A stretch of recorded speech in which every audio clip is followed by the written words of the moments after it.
உலகெங்கும் வாழும் அன்பு தமிழ் நெஞ்சங்களுக்கு வணக்கம். NBC செய்தி மடலில் உங்களை சந்திப்பதில் மிக்க மகிழ்ச்சி.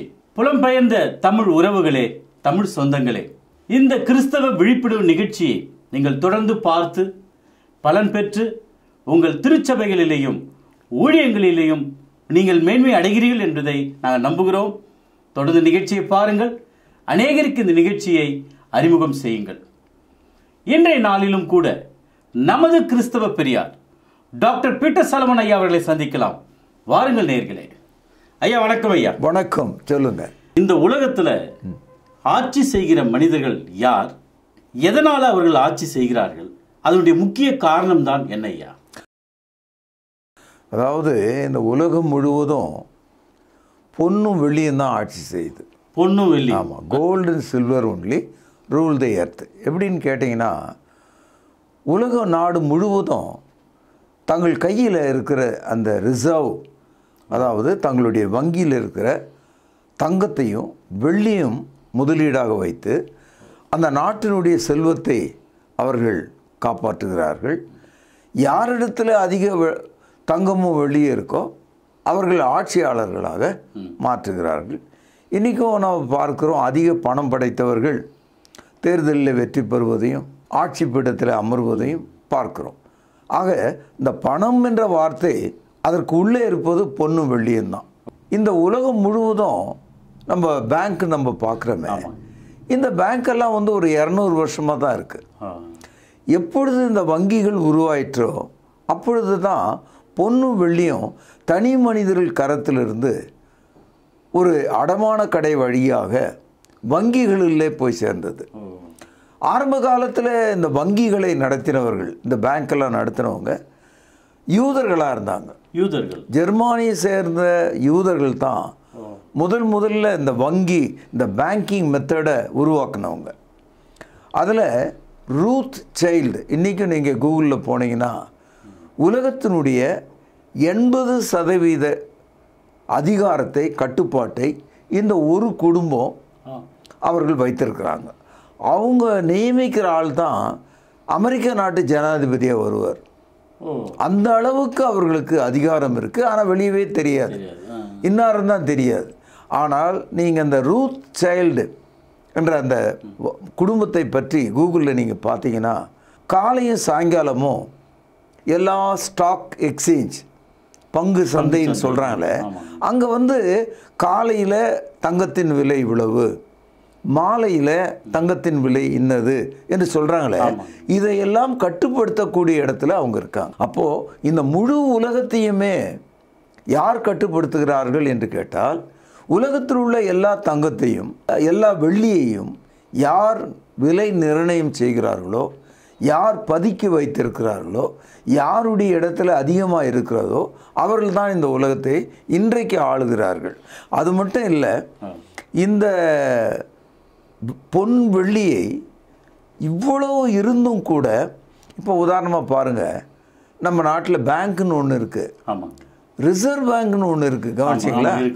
ஆனால் அந்த ரிசர்வ் பேங்க்ன்ற ஆள், அந்த அதிகாரம் இந்தியாவிலே அது இருந்தாலும் அதனுடைய குடுமையை இந்த ரூத் சைல்டு குடும்பம் தான் வச்சுருக்காங்க. அப்போது உலகம் முழுதும் இருக்கிற எல்லா ரிசர்வ் பேங்க்ஸும் அவங்களுடைய கண்ட்ரோலில் இருக்குது. அது மாத்திரம் இல்லை, இந்த ரிசர்வ் பேங்க் எல்லாத்துக்கும் மேலே இன்னொரு பேங்க் இருக்குது, அதை தான் வேர்ல்டு பேங்க்னு சொல்கிறாங்க. இப்போ இந்த வேர்ல்டு பேங்க்ன்றது யார், எங்கே இருக்கிறது, யார் அதனுடைய அதிகாரி, அதனுடைய தன்மை எது? நீங்கள் பார்த்தீங்கன்னா ஒவ்வொரு நாட்டுக்கும் அவங்க கடன் கொடுக்குறாங்க. கடன் கொடுத்தவர்கள் வட்டி கட்டுறாங்க. வட்டி கட்ட முடியாமல் போன நாடுகள் அடிமைப்பட்டு அந்த வேர்ல்ட் பேங்கினுடைய எண்ணங்களையும் விருப்பங்களையும் திட்டங்களையும் ஆதரிக்கக்கூடிய சட்டங்களை அவங்கவுங்க நாட்டில் பிறப்பிக்கிறாங்க. அவங்க சொல்கிற மருந்து தான் விற்கணும், அவங்க சொல்கிற மருத்துவத்தை தான் கையாளணும், அவங்க கொடுக்குற கல்வி முறையை தான் நம்ம பின்பற்றணும். ஆக இந்த உலகத்தையும் ஆளுகிறவர்கள் தங்கத்தையும் வெள்ளியும் கொண்டு ஆளுகிறார்கள். அவளுடைய ஆட்சி முறை வெறும் பணத்தில் மட்டுமல்ல, கல்வித்துறை, மருத்துவத்துறை, சுகாதாரத்துறை, சமூகம், எல்லாவற்றிலும் அவங்களுடைய கட்டுப்பாட்டை நான் பார்க்கிறேன். இந்த வெள்ளி பொண்ணை பற்றி பைபிள் என்னையா சொல்லுது? தேவன் ஆதாம் ஏவாளை உண்டாக்கிய போது அவர்களை ஏதேனில் வைத்தார் என்று படிக்கிறோம். ஆதாமனுடைய காலடியில் தங்கம் இருந்தது என்ற ஒரு குறிப்பை முதல்ல ஆதியாகமத்தில் நம்ம படிக்கிறோம். ஆதியாகமம் 2வது அதிகாரம் 11வது வசனம், முதலாம் ஆற்றுக்கு பைசோன் என்று பெயர், அது ஆவிலா தேசம் முழுவதையும் சுற்றி ஓடும், அவ்விடத்திலே பொன் விளையும். ஆக ஆதாம் நின்ற இடத்தின் காலடியில், அந்த ஆற்றின் அடியில் பொன் விளைந்தது என்று நம்ம படிக்கிறோம். இது ஒரு ஆச்சரியமான விஷயம். அதாவது கோல்டு டிபாசிட்ஸ் இயற்கையாக அது உருவாக்கப்படுகிறது, மண்ணிலிருந்து உருவாக்கப்படுகிறது. ஆக ஆரம்பத்திலேயே நம்ம பொன் எங்கே இருக்கிறது என்றால் மனிதனுடைய காலடியில் தேவன் வைத்தார், அதை அனுபவிப்பதற்காக தான். அடுத்ததாக ஆகாய் 2வது அதிகாரம் 8வது வசனம், வெள்ளியும் என்னுடையது பொன்னும் என்னுடையது என்று சேனைகளின் கர்த்தர் சொல்லுகிறார். இந்த இடத்துல தேவன் பட்டவர்த்தனமாக இந்த வசனத்தை சொல்லியிருக்கார். என்ன சொல்கிறாரு? All the golds and all the silver belong to the lord of host. அப்போது தேவனுடையதாக இருக்கிறது. அதனால தான் மனிதர்கள் கையில் அது இருந்தாலும், மனிதர்கள் அதன் மேல் அதிகாரம் செலுத்தினாலும், அவர்கள் மரித்து விடும்போது அவர்கள் அதை விட்டு செல்கிறார்கள். யாருமே தங்கம் வெள்ளியை தங்களோடு எடுத்துக்கொண்டு போகல. ஆகவே எல்லா பொன்னும் எல்லா வெள்ளியும் கடவுளுடையதாக இருக்கிறது என்று தான் பைபிளை நம்ம படிக்கிறோம். ஐயா, இன்றைய பதிலை நீங்கள் சொல்லும்போது இந்த கேள்வி கேட்கறதுக்காக நீங்கள் கொஞ்சம் மன்னிக்கணும். கிறிஸ்தவ பெண்கள் நகை அணியலாமா, இந்த வெள்ளியும் பொண்ணு அணியலாமா? சொல்லுங்க. இந்த கேள்வியை நான் கொஞ்சம் திருத்த விரும்புகிறேன். காரணம் என்னன்னா, ஆண் பெண் என்ற பேதமே கிடையாது. there is no gender bias in the Bible. அப்படி பார்த்தீங்கன்னா இன்னைக்கு பெண்களை விட ஆண்கள் அதிகமாக நகை அணிவதை நீங்கள் பார்க்கலாம், இல்லையா? அதனால் நகை அணியலாமா, ஆண்களும் சரி பெண்களும் சரி. ஆனால் நகை என்பது அழகு, நகைனா பியூட்டி, அதுதான் அர்த்தம். அப்போது அழகை பெண்கள் அணியலாமானா கண்டிப்பாக இல்லை, என்றால் பிசாசு போல அவர்கள் இருப்பார்கள், இல்லையா? அதனால அவர்கள் அணியக்கூடாதுன்னு சொல்றாங்க. அதனால பைபிள் பாருங்க, ஆதியாகமம் 24ஆம் அதிகாரம் 22வது வசனம், ஒட்டகங்கள் குடித்து தீர்ந்த பின் அந்த மனிதன், கவனிங்க, அரை சேக்கல் எடையுள்ள பொற்காதணியையும் அவள் கைகளுக்கு 10 சேக்கல் எடை பொன் உள்ள 2 கடகுகளையும் எடுத்து கொடுத்து, நீ யாருடைய மகள் எனக்கு சொல்ல வேண்டும், நாங்கள் உன் தகப்பன் வீட்டில் ராத்தங்க இடம் உண்டா என்றான். அதாவது ஆபிரகாமினுடைய ஊழியக்காரர் ஒருவர் ஆபிரகாம் மகனாகி ஈசாக்கு ஒரு பெண் தேடி போகிறார். அந்த பெண்ணை அவர் சந்தித்த போது, அவளுடைய செயலை அவர் பார்த்தபோது அவர் ஆச்சரியப்பட்டு காதணிகளையும் கையிலே அணிகிற கடகங்களையும் கொடுத்தாங்களாம். அதனுடைய எடை பாருங்க எவ்வளோ பெருசு. அப்போ இதுலேருந்து என்ன தெரியுதுன்னா, ஆரம்ப காலத்திலேயே மணப்பெண்ணாக வருகிறவளுக்கு நல்ல பொன் ஆபரணங்களை அவர்கள் கொடுப்பது அந்த காலம் முதலே ஒரு வழக்கமாக இருந்திருக்கிறதை நீங்கள் பார்க்கலாம். அடுத்தது யாத்திரையாகமும் 12வது அதிகாரம் 35வது வசனம், மோசே சொல்லியிருந்தபடி இஸ்ரவேல் ஜனங்கள் எகிப்தியரிடத்தில் வெள்ளி உடைமைகளையும் பொன் உடைமைகளையும் வஸ்திரங்களையும் கேட்டார்கள். கர்த்தர் ஜனங்களுக்கு எகிப்தியரின் கண்களில் தயவு கிடைக்கும்படி செய்ததனால் கேட்டதை அவர்களுக்கு கொடுத்தார்கள். இவ்விதமாக அவர்கள் எகிப்தியரை கொள்ளையிட்டார்கள். இந்த தகவலை நீங்கள் பாருங்கள். 430 வருஷம் எகிப்து தேசத்தில் இஸ்ரவேலர்கள் அடிமைகளாக இருந்திருக்காங்க. 430 வருஷம். அவர்கள் விடுதலையாகி போகும்போது 430 வருஷ கடனாக அந்த எகிப்தியர்கள் கையில் இருந்த பொன்னையும் வெள்ளியும் அவர்கள் வாங்கி கொண்டு போனாங்களாம். அதையெல்லாம் திருப்பி கொண்டு போனார்களாம். அப்போ இதிலிருந்து என்ன தெரியுதுன்னா, ஆதியாகம காலத்தில் பெண்களுக்கு நகைகள் உண்டு. மோசேயின் காலத்தில் வெள்ளியும் பொண்ணும் தேவனுடைய பிள்ளைகளுக்கு உண்டு என்று தான் நம்ம பார்க்கிறோம். அதனால் நகைகள் தேவனுடைய பிள்ளைகளுக்கு அணிகலன்களாக ஆரம்ப காலம் முதலே கொடுக்கப்பட்ட ஒன்றாக இருக்கிறது. இன்னைக்கு தொலைக்காட்சி நம்ம திறந்தோம்னா 20 நிமிஷத்துக்கு ஒரு முறை நகை விளம்பரங்களை நம்ம பார்க்கிறோம். நீங்கள் டிவியில் மட்டும் இல்லை, நீங்கள் பஸ்ஸில் போங்க, ரயிலில் போங்க, விமானத்தில் போங்க, அங்கேயும் அந்த விளம்பரத்தை நீங்கள் பார்க்குறீங்க. ஜுவல்லரின்ற ஒரு விளம்பரத்தை நான் வடநாடு முழுவதும் பிரயாணம் பண்ணும்போது அங்கே இதெல்லாம் பார்க்குறேன். அங்கே அவங்க விளம்பரம் பண்ணுற அந்த நகை நட்டுகளை எல்லாம் பார்த்தீங்கன்னா பழைய கால விக்கிரக அந்த கடவுள்களுக்கு என்னென்ன பெருசாக போடுவாங்களோ அந்த அளவுக்கு ஏறக்குறைய ஒரு பெண்ணின் மீது 2 கிலோ அளவுக்கு 2 கிலோ அளவுக்கு அவர்கள் நகை அணிந்து விளம்பரத்தில் பார்க்கலாம். கழுத்திலிருந்து மார்பு வரை, காது முழுக்க, தலையில், இடுப்பில் எத்தனையோ வகையான கனமான நகைகளை நம்ம பார்க்கிறோம். இதெல்லாம் பார்க்கும்போது ஏழை மக்கள் ஏங்கி செத்தே போகிறார்கள். இல்லாதவர்களுக்கு அது வேதனை தரக்கூடியதாக இருக்கிறது. ஆனால் ஆரம்ப காலம் முதல்ல பைபிள் காலத்தில் மனிதர்கள் ஏராளமான நகைகளை உடுத்திருக்காங்க. கல்லறிக்காரனுக்கு தெரியாதுன்னு நினைக்கிறேன். நீங்கள் ஏசையான்ற ஒரு புத்தகத்தை எடுத்து படிச்சிங்கன்னா அவங்க பயன்படுத்தின நகைகளின் பெயர்கள் நமக்கு ரொம்ப ஆச்சரியத்தை உண்டாக்கக்கூடியதாக இருக்கிறது. ஏசையா 3ஆம் அதிகாரம் 18வது வசனம். அந்நாளில் ஆண்டவர் அவர்களுடைய ஆபரணங்களாகிய சிலம்புகளையும் சுட்டிகளையும் பிறைத்தாக்குகளையும் ஆரங்களையும் அஸ்தகடங்களையும் தலைமுக்காடுகளையும் சிரபூஷணங்களையும் பாதசரங்களையும் மார்க்கச்சைகளையும் சுகந்த பரணிகளையும் தாய்த்துகளையும் மோந்திரங்களையும் மூக்குத்திகளையும் வினோத வளையல்கள் வஸ்திரங்களையும் சால்வைகளையும் போர்வைகளையும் குப்பிகளையும் கண்ணாடிகளையும் சல்லாக்களையும் குல்லாக்களையும் துப்பட்டாக்களையும் உரித்து போடுவார். இத்தனை வகையான அலங்கார தங்க நகைகள், வெள்ளி நகைகள் அந்த மக்கள் மீது இருந்தது.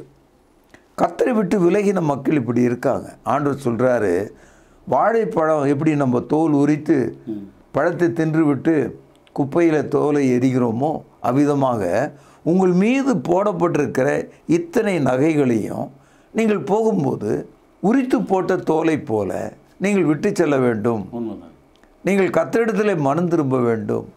அதனால் மக்கள் தங்கத்தின் மீது மோகம் கொண்டு அலைகிறாங்க. ஐயா, அப்படியானா கிறிஸ்தவ பெண்கள் சபையில் நகைகளை அணிந்து வருவது சரியா ஐயா? அதாவது பெண்கள் என்று சொன்னாலே அவர்கள் நகை என்ற அழகை கூட்டிக் கொள்ள வேண்டும். இப்போ தலைவாறுதலும் முகத்தை சீர்படுத்துவதும் நல்ல உடை உடுத்துவதும் இளமையாக தோற்றம் கொள்வதும் இயல்பு தானே. நீங்கள் நகைன்னு சொல்லும்போது பொன் வெள்ளியை மட்டும்தான் நினைக்கிறீங்க. அந்த நகை விலைக்கு அளவுக்கு அவங்களுடைய உடையும் இருக்குது இல்லையா? நகை அணிவது அணியாது இருப்பது ஒவ்வொரு தனி மனிதனுடைய விருப்பம் அல்லது விசுவாசம். கிறிஸ்தவர்களாக இருந்தால் உங்களுக்கு விசுவாசம், கிறிஸ்தவர்கள் அல்லாதவர்களுக்கு அவளுடைய விருப்பம். இன்றைக்கும் பாருங்கள், மிகப்பெரிய வேலையில் பதவியில் இருக்கிற ஒரு கலெக்டர் அம்மா என்ன நகை அணிந்திருக்காங்க? அவ்வளோ இருக்காது. அரசியலில் இருக்கவங்க அவங்க என்ன நகை அணிகிறாங்க? பள்ளிக்கூட தலைமை ஆசிரியைகள் நீங்கள் பார்த்தீங்கன்னா அவங்க அந்த மாட்ரேட்டு கோல்டை அவங்க யூஸ் பண்ணுறதை நீங்கள் பார்க்கலாம்.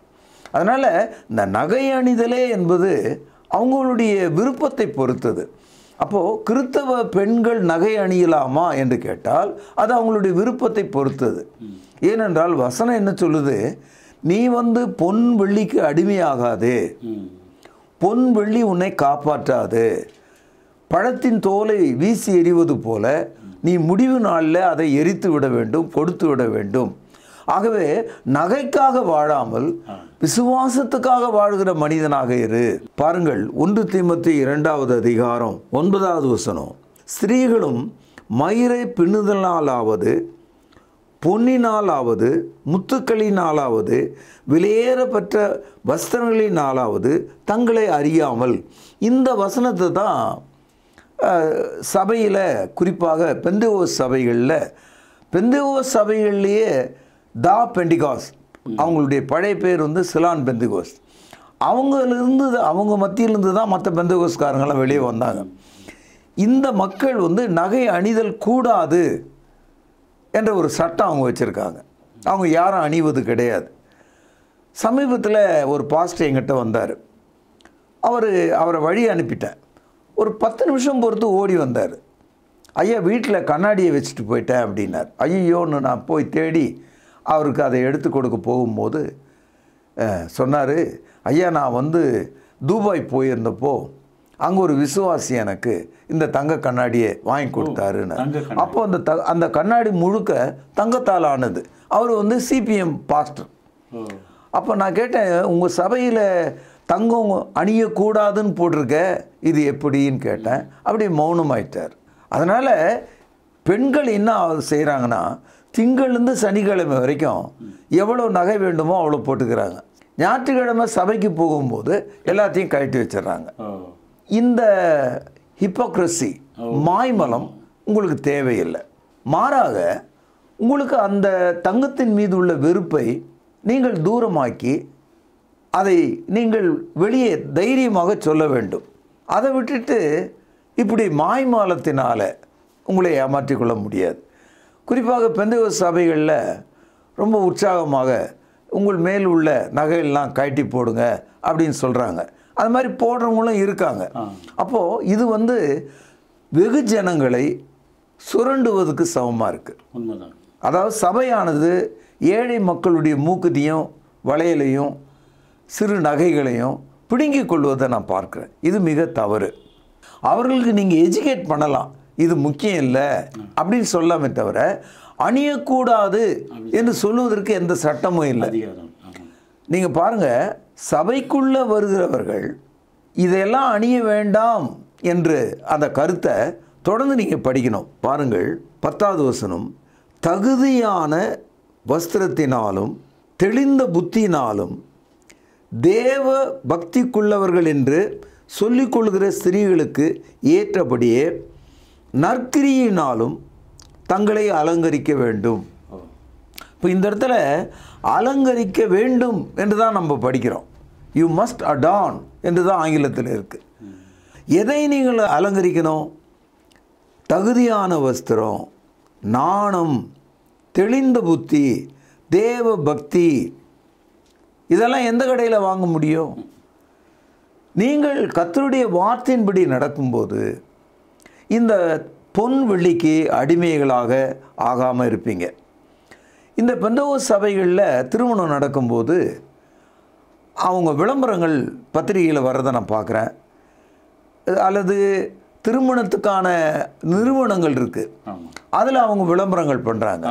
மேட்ரிமோனியல் அதில் பார்த்துருப்பீங்க. அதில் கீழே என்ன போடுறாங்க? நகை அணியாத, வித்தவுட் ஆர்னமெண்ட்ஸ் அப்படின்னு ஒரு வார்த்தை இருக்குது. ஆனால் பரவாயில்லையே, நகை இல்லாத ஒரு பெண் கேட்குறாங்களே அப்படின்னு சொல்லிட்டு கிட்ட போனால் அவங்க என்ன சொல்லுவாங்க? நாங்கள் நகை அணிவதில்லை, அதுக்கு சமமாக இத்தனை லட்சத்தை நீங்கள் கொடுத்துருங்க, அதுக்கு கார் வாங்கி கொடுத்துருங்க, ஏதோ ஒன்று கொடுத்துருங்க. இன்னொரு சாரா இருக்காங்க, 100 என்ற எண்ணெய் அவங்க எப்பவும் வச்சுருக்காங்க. என் பொண்ணுக்கு 100 சவரன் போட்டேன், ஆகவே 1 சவரன் குறையாமல் நீங்கள் 100 அல்லது 101 போடணும். இப்படியும் மக்கள் மத்தியில் இருக்கிற ஒரு வழக்கங்களை நம்ம பார்க்குறோம். ஒன்று மட்டும் நான் சொல்கிறேன், நகை அணிதல் என்பது ஆணுக்கும் பொருந்தும் பொண்ணுக்கும் பொருந்தும். நீங்கள் பெண்ணை காட்டி ஆண்கள் ஏமாற்ற முடியாது, ஆண்களை காட்டி பெண்கள் ஏமாற்ற முடியாது. நீங்கள் நகை அணியாது இருப்பது உங்களுடைய கீழ்ப்படிதலின், உங்கள் விசுவாசத்தின் அடையாளமாக இருக்கணும். It must be a sign of your obedience and your faith. ஏனென்றால் நாம் வைத்து கொண்டிருக்கிற இந்த பொன் நாம் எடுத்து செல்லக்கூடிய ஒன்று அல்ல. இன்றைக்கும் நம்ம பத்திரிகையில் தொலைக்காட்சிகளில் பார்க்குறோம், நகை பறிப்பு, ரோட்டில் போகிறவங்கள அறுத்துட்டு போகிறாங்க, கையை பிடிச்சோம்னா கடிச்சிட்டு போகிறாங்க, தேவைப்பட்ட வெட்டி கொன்னே போட்டுருவாங்க. நகை உள்ளவர்களுடைய வீடுகளுக்குள்ளே புகுந்து வயதான பாட்டிமார்களை கொல்லுகிறத நம்மெல்லாம் பார்க்குறோம். அப்போது நகையே நமக்கு ஆபத்தாக மாறிவிடுகிறது. அதனால் அதன் மீது உள்ள பற்றை திருச்சபையானது விலக்க வேண்டும்.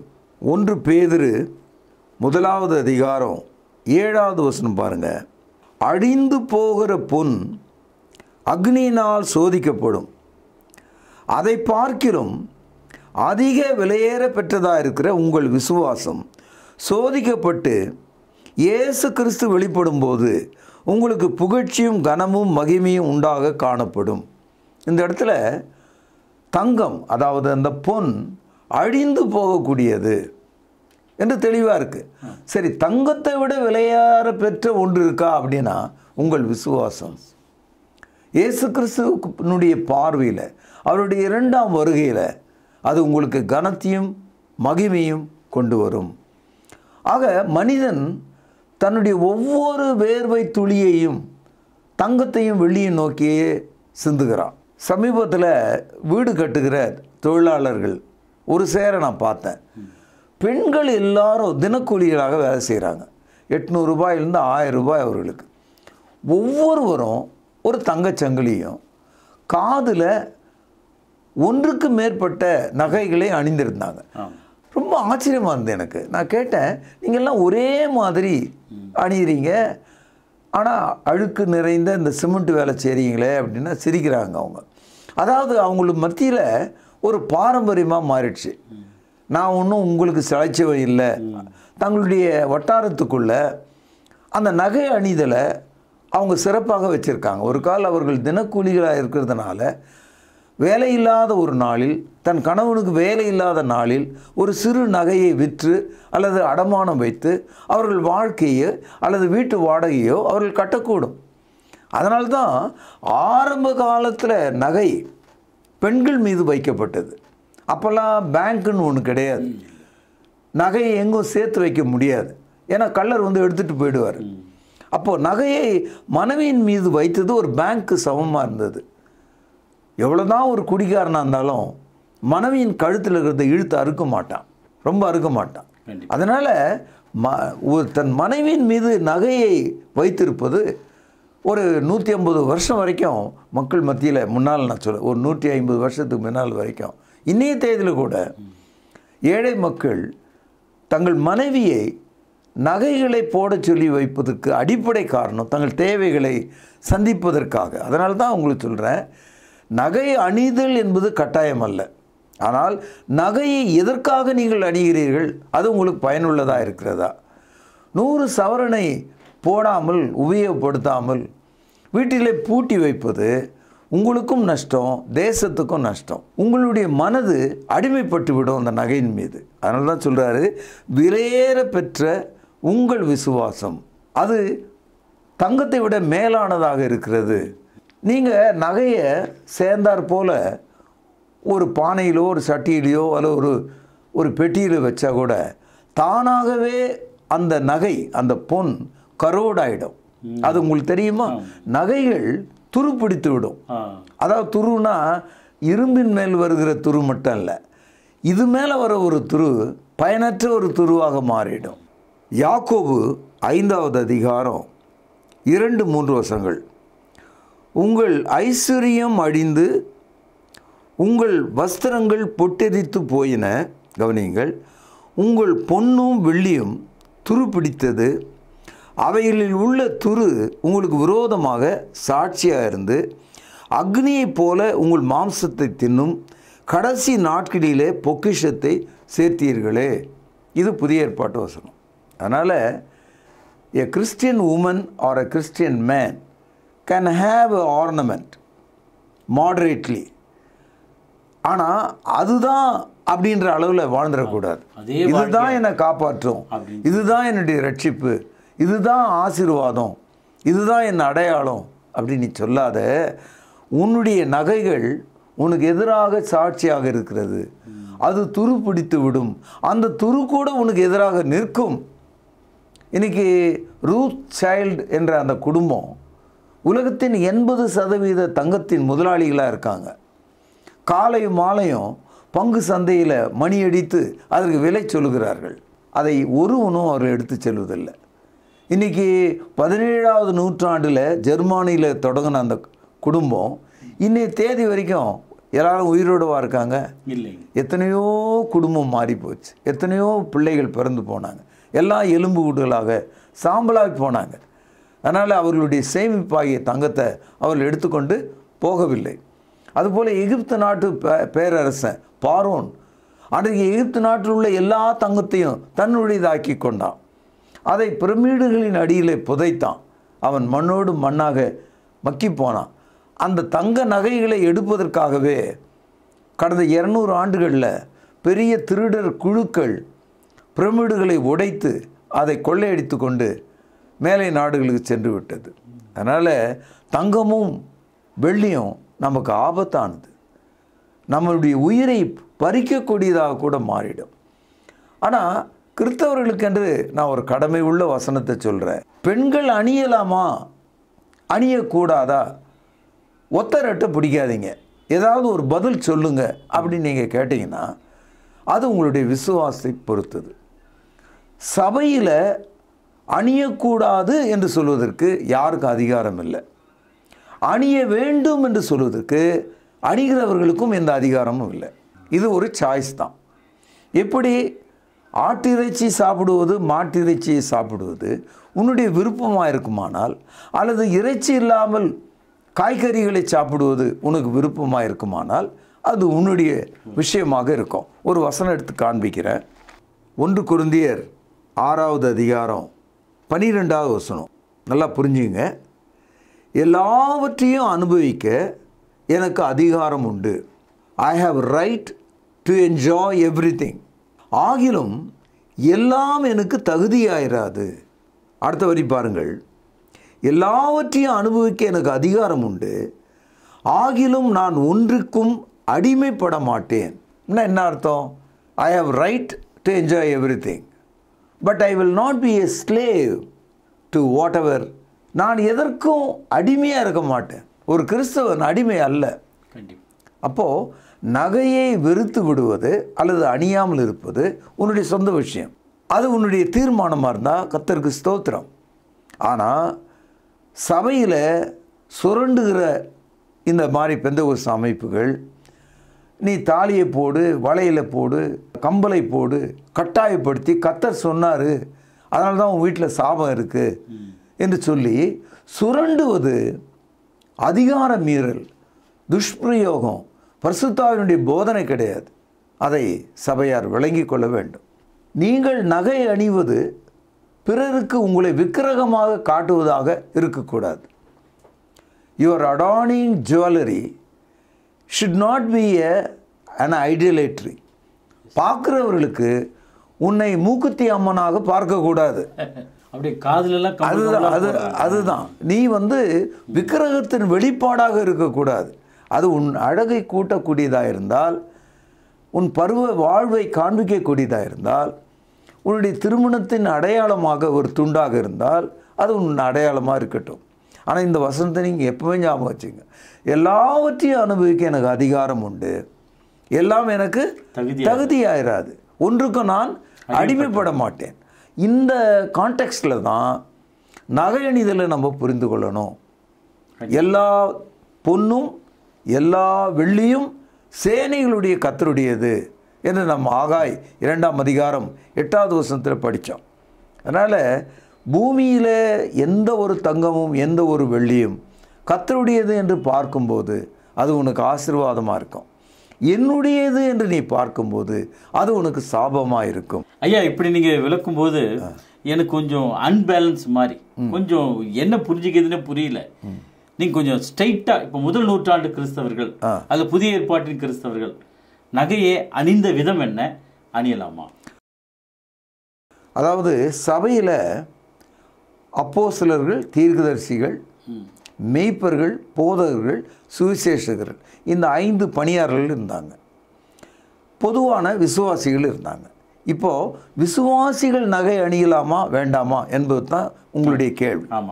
ஆனால் பொதுவாக அப்போஸ்தலர், தீர்க்கதரிசிகள், மெய்ப்பர்கள், போதகர்கள், சுவிசேஷகர்கள் முதல் நூற்றாண்டு காலத்தில் எந்த ஒரு நகையும் அணிந்த மாதிரி எனக்கு தெரியல. அப்போஸ்தலனாகிய பேதுரு தன் வாயினாலே இந்த அறிக்கை செய்திருக்காரு. அப்போஸ்தலர் நடபடிகள் 3ஆம் அதிகாரம் 6வது வசனத்தில் நீங்கள் பார்க்கலாம். அப்பொழுது பேதுரு வெள்ளியும் பொன்னும் என்னிடத்தில் இல்லை, என்னிடத்தில் உள்ளதை உனக்கு தருகிறேன். நசரேயனாகிய இயேசு நாமத்திலே எழுந்து நட என்று சொல்லி வலது கையினால் அவனை தூக்கிவிட்டான். உடனே அவனுடைய கால்களும் கரடுகளும் பலன் கொண்டது. 40 வருஷம் பிறந்த நாளிலிருந்து கை கால் அப்படியே வளைந்து கூடை பின்னலை போல மடங்கி இருந்த ஒரு மனிதன், 40 வயது. அவனுடைய நாடி நரம்புகளும் எலும்புகளும் வளைந்த வாட்டிலேயே அவன் 40 வருஷம் வளர்ந்துட்டான். அவன் ஏதாவது கிடைக்குமா என்று பேதுருவிடத்தில் எதிர்நோக்கும் போது பேதுரு சொல்கிறார், பொன்னும் வெள்ளியும் என்னிடத்தில் இல்லை. ஏனென்றால் கேட்டவன் ஒரு பிச்சைக்காரன், அவன் எதையோ கேட்கிறான். பொன்னும் வெள்ளியும் என்னிடத்தில் இல்லை, ஆனால் என்னிடத்தில் இருக்கிறத உனக்கு நான் தருகிறேன் என்று அவர் சொன்னார். இந்த பொன்னும் வெள்ளியும் ஏன் அந்த வார்த்தை அங்கே இருக்குன்னா, பேதுரு தேவாலயம் என்று சொல்லக்கூடிய எருசலேமின் தேவாலயத்துக்குள்ளே உள்ளே போகிறார். உள்ளே போகிறவங்க தேவ சமூகத்தில் கொடுக்குற காணிக்கைகள் தங்க காசுகளாக இருந்தது. தேவாலயத்துக்கு வெளியே ரோமர்கள் வெளியிட்ட வெள்ளி நாணயங்கள் அமுலில் இருந்தது. ஆக வெள்ளி புழக்கத்தில் மனிதர்களுடைய சமுதாயத்தில் இருந்தது, தங்கம் தேவ சமூகத்தில் காணிக்கையாக இருந்தது. ஆக பொன்னும் வெள்ளியும் நாணயமாக இருந்தது. பிச்சைக்காரன் கேட்கிறான், இந்த 2 நாணயமும் எங்கிட்ட இல்லை, ஆனால் அதை விட மேலான ஒன்று எங்கிட்ட இருக்குன்னு சொல்லி அவன் கையை பிடிச்சி தூக்கின உடனே அவன் எழுந்து நின்று குதித்து தேவனை துதிக்கிற மனிதனாக மாறினான். மிக்க நன்றிங்க ஐயா. வணக்கம்.